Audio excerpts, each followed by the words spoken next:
Հարգելի գործընկերներ, սիրելի քաղաքացիներ, քննարկում ենք հանձնաժողովի ընդդիմադիր անդամի ընտրության հարցը, Տիկին Մանուկյան, բնականաբար ամբողջությամբ աջակցում եմ ձեզ, բայց մի խնդրի եմ ուզում անդրադառնալ, հատկապես սիրելի ընդդիմադիր գործընկերներ, կարծում եմ երկրորդ օրն է մի տեսակ խզում կա հայկական իրականության եւ ԱԺ քննարկումների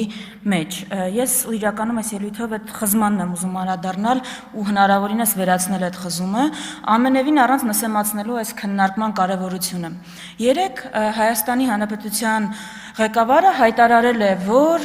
Հայաստանի Հանրապետության տարածքը, որտեղ մի ամիս առաջ անցկացվել է ընտրություն, որը վարչատարածքային բաժանման մասին օրենքով, որը անդադ այստեղ ԿՊԱ-ականները վկայակոչում են, պատկանում է Հայաստանին, հայտարարել է ադրբեջանական անվանումով։ Խորհրդավոր հաշվով հայտարարել է, որ Ադրբեջանին է պատկանում։ Ես ուզում եմ մի ձայնագրություն տեսանյութ լսենք ու հետո վերադառնանք։ Խնդրում եմ ուշադիր։ Շատ է խոսում անկլավների մասին։ Մենք օրինակ նայում ենք, մենք մինչև այս պահը ինչքան ուսումնասիրել ենք, անկլավների գոյության իրավական հիմք չենք գտել։ Հիշում եք մի քանի անգամ կամ ձեզ այս ֆորմատով կամ այլ տեղերում ասել եմ քարտեզը ինչ է, քարտեզը գծագիր է, որ ոնց կարող ես գծել, պետք է իրավական հիմքը նայես։ Եվ մենք այս պահի դրությամբ ինչքան ուսումնասիրում ենք իրավական հիմքերը, անկլավների գոյության իրավական հիմք չենք տեսնում, չենք գտնում։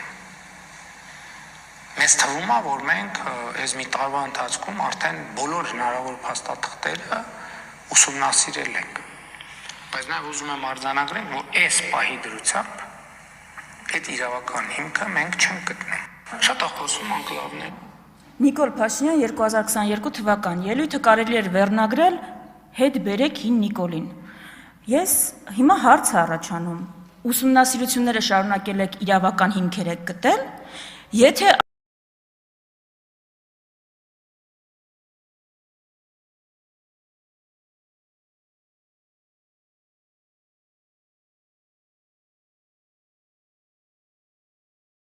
այո, ներկայացրեք, որովհետև հարց է առաջանում, ինչ իրավունքով, ինչ տրամաբանությամբ դուք կանգնում եք ամենաբարձր պետական ամբիոններից, ամենաբարձր պետական մակարդակով Հայաստանի Հանրապետության տարածքը, հայկական բնակավայրերը անվանում եք ադրբեջանական անուններով։ Եթե ձեր տրամաբանությունը այն է, որ կա ինչ-որ քարտեզ, ձեր ղեկավարը ասում է, որ քարտեզը ընդամենը գիծ է, բայց եթե դեն շատ հետ գնաք, կգտնեք քարտեզներ, որտեղ Հայաստանի Հանրապետություն չկա։ Հայաստանը բաժանված է օրինակ Ռուսաստանի եւ Թուրքիայի միջև։ Կարող է մի օր գաք, այդ քարտեզը վկայակոչեք։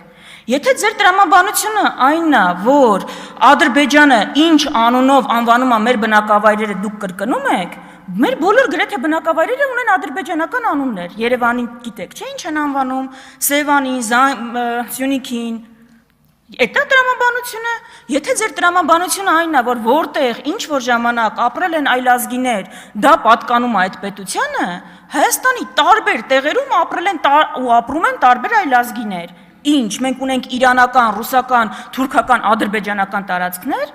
Երբ մենք ձեզ ասում ենք, որ սահմանադրությունը չի կոնֆլիկտացին, ԿՊՆ-ն է կոնֆլիկտացին, սա նկատի ունենք, ինչ է նշանակում երկրի ղեկավարը ասի ես հիմա փաստացի ունեմ այլ երկրի տարածք։ Դա թե պատերազմի հրավեր չի, ինչ է։ Դա ինչ է։ Հիմա գալով խնդրի բուն էությանը, իրականությունը այն է, որ որևէ իրավաքաղաքական հիմք չունեք, որևէ իրավաքաղաքական հիմք չկա,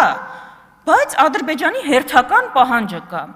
Դուք խոստացել եք, որ սահմանագծման եւ սահմանազատման շրջանակներում մենք պիտի մեր օկուպացված տարածքները վերադարձնենք։ Դա խոստանում եք Տավուշի դեպքերից։ Ամեն զիջումից ասում եք, այս տալու ենք, դրա դիմացը բան ստանալու ենք։ Երբ, ինչ ենք ստացել, ոչ մի բան չենք ստացել, ինչ, երբ են ադրբեջանցիները դուրս գալու Հայաստանի Հանրապետության օկուպացված տարածքներից, սահմանագծման և սահմանազատման շրջանակներում առաջինը ու առանց առաջ գնալու այս հարցը պիտի քննարկվի,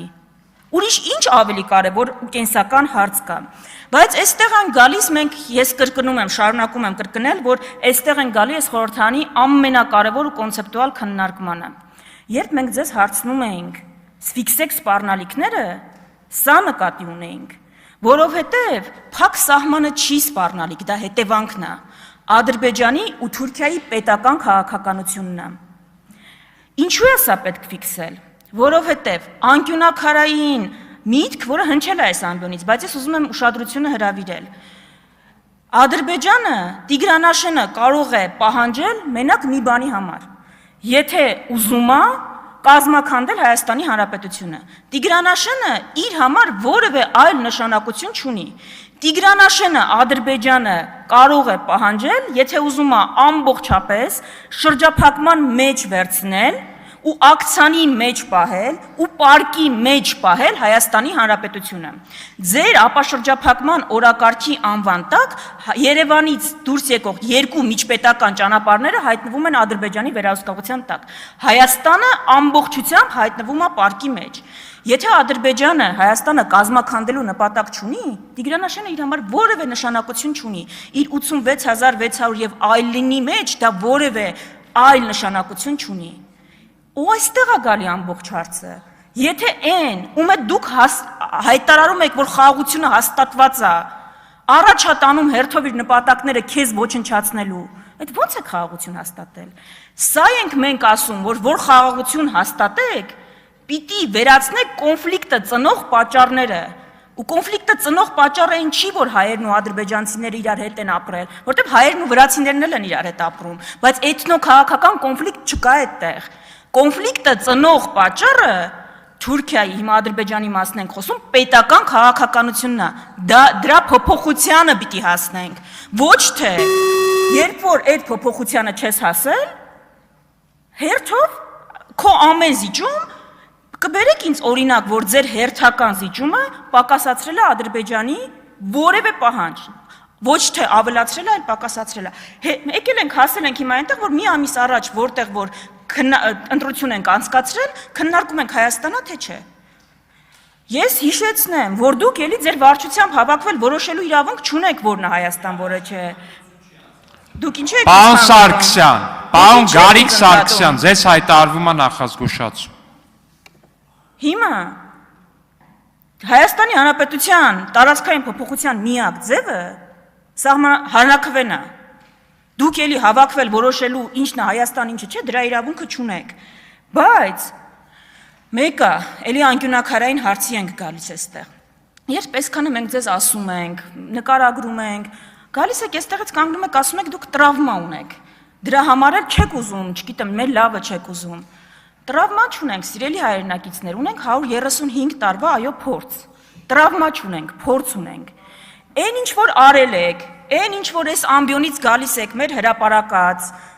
հոդվածները, գրքերը, հիմա որ թվայնացնում ենք, մեզ իբր բան եք հակադարձում եք, օրինակ եք բերում։ Այո, արել ենք դա, անցել ենք այդ ճանապարհով։ Ու հասկացել ենք, որ այլ տարբերակ էս կանգնեցնելու, քան դիմագրավելն է, չկա։ Հասկացել ենք, որ հանձնելը տարբերակ չի։ Մեզ գցում ենք պարկի մեջ, ցեղասպանվում ենք եւ կանգնում ենք գոյութենական վտանգի առաջ։ Հիմա էս ինչն է խանգարում, որ այդ փորձին, եթե դուք տենց սրտացավություն ունեք, այդ բանին չեք հետևում։ Այսինքն անցել ենք այս սրա միջով։ Այս ժողովուրդը անցել է ու չի բերել պահանջների կատարումը իր անվտանգության ապահովման։ Հիմա դուք այդ փորձից ինչի եք անպայման հրաժարվում։ Սա է անկյունակարային հարցը ու խնդիրը, որը կարծում եմ այս խորհրդանական ամբիոնից պիտի քննարկվի։ Ու վերջում եզրափակելու համար իսկապես ինչպես Արցախի վրա վերահսկողության հաստատումը չբերեց Ադրբեջանի պահանջների նվազեցման։ Եթե ձեր թեորիան ճիշտ լիներ, որ խնդիրը Արցախն է, մենք ավարտած կլինեինք այդտեղ։ Արցախի վրա վերահսկողությունը հաստատել է Ադրբեջանը, էթնիկ զտում է իրականացրել, եթե ձեր թեորիան այնա, որ դա էր իր նպատակը, այդտեղ կանգնած եւ ավարտված կլինեինք։ Իրականությունը ցույց է տալիս, որ ձեր թեորիան կեղծ է, սուտ է։ Իրականությունը այն է, որ Արցախի վրա վերահսկողության հաստատումը դուռը բացեց Հայաստանի դեմ պահանջների։ Մենակ դրա հետևանքով է, որ մենք հիմա քննարկում ենք Հայաստանի սահմանադրության փոփոխություն, այլևի պատկերացումով ու քննարկում ենք Հայաստանի, որ բնակավայրն է հայկական, որը չէ։